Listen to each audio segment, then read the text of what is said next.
On January 24, 1978, a Soviet nuclear-powered satellite called Cosmos 954 fell out of orbit and scattered radioactive debris across roughly 15,000 square miles of frozen Canadian wilderness.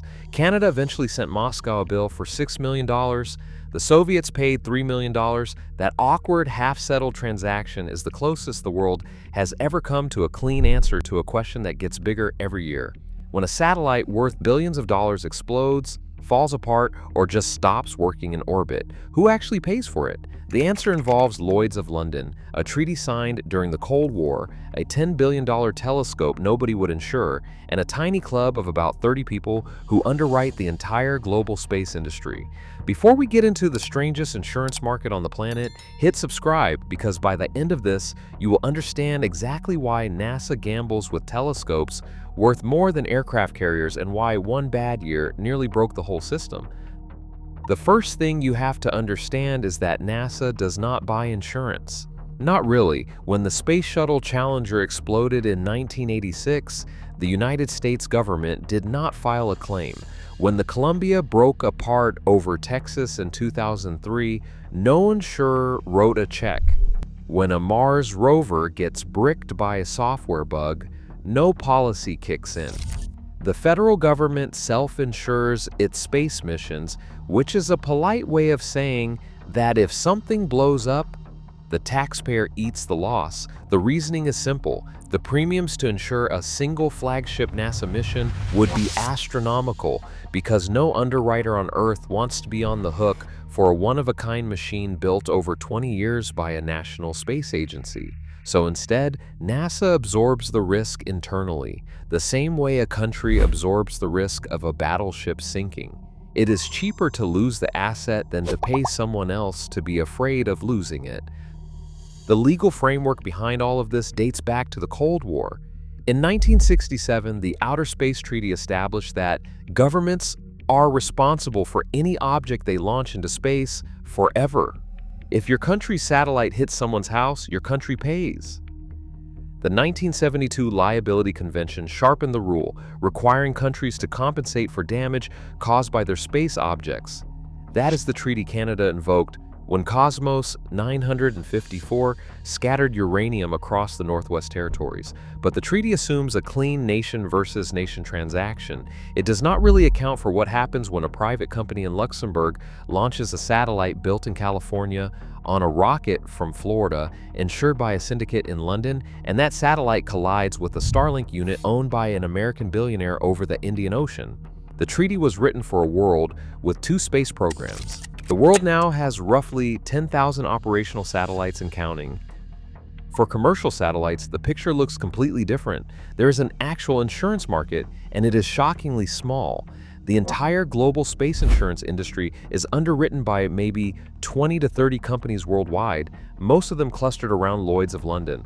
Total annual premiums hover around $500 million. That is roughly what Americans spend on dog grooming every 6 weeks. From that tiny pool, the industry has to cover launch failures, in-orbit failures, third-party liability, and increasingly, debris collisions.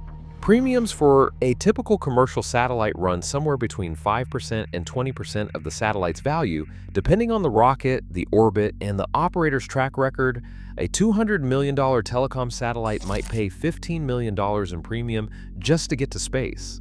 And if that satellite fails, the insurer pays out, and rates for everyone else go up the next year. And recently, the bills have been brutal.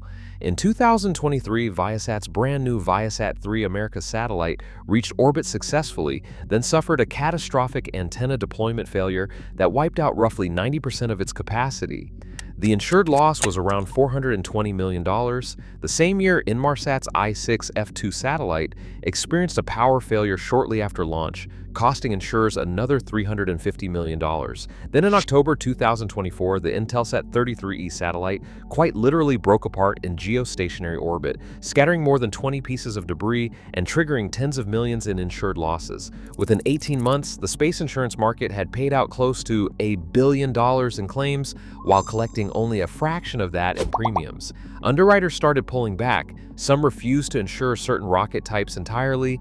Premiums for new launches jumped sharply, and operators began asking a very uncomfortable question. What happens if the market simply decides to stop offering coverage at all?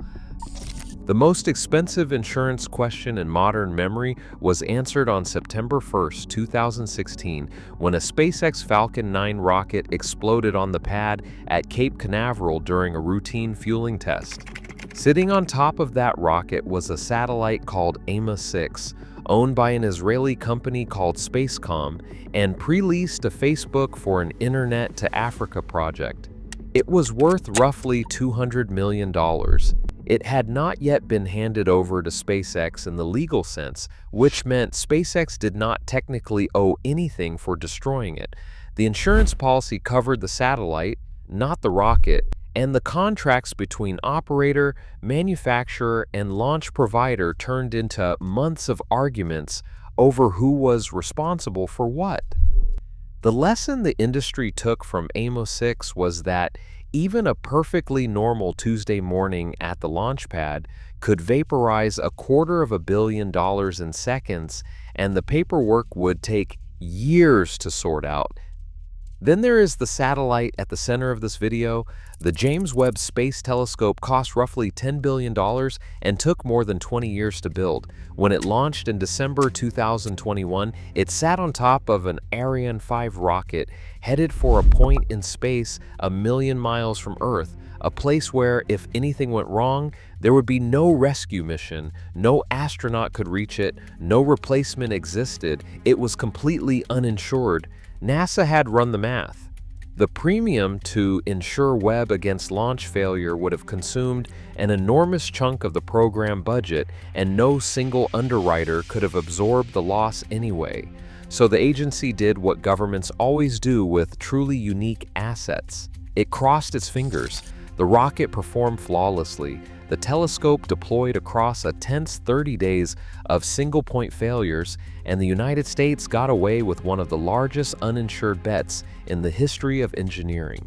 Had the Ariane 5 failed on ascent, $10 billion would have simply vanished into the Atlantic. There would have been no check. The same logic plays out across almost every flagship science mission. The Mars Sample Return Program, currently projected to cost between $8 and $11 billion, is uninsured. The Europa Clipper, which launched in October 2024 at a cost of around $5 billion, is uninsured. The Dragonfly mission to Titan, due to launch later this decade, will be uninsured. NASA's calculation is always the same. The premium would consume the science budget, so the agency assumes the loss itself. And because Congress appropriates the money up front, a catastrophic failure does not bankrupt anyone. It just produces a very painful hearing on Capitol Hill and a multi-year investigation into what went wrong. What is changing is the sky overhead. SpaceX has now launched more than 7,000 Starlink satellites. Amazon's Project Kuiper is following. China is building 2 mega constellations of its own. Low Earth orbit is starting to look less like an empty highway and more like a parking garage at Christmas. The insurance industry is quietly terrified of what happens when one of these collisions triggers a cascade, the so-called Kessler syndrome, where debris from one crash destroys other satellites, which create more debris, which destroys more satellites.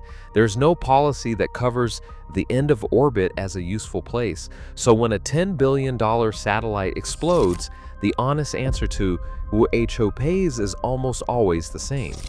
Either a small room of underwriters in London writes a painful check, or a taxpayer somewhere absorbs a loss they will never see itemized. Space has become essential infrastructure, and the financial architecture protecting it is still mostly held together by a treaty from 1967, a market the size of a mid-cap company, and the very old assumption that governments will simply pay for whatever falls out of the sky.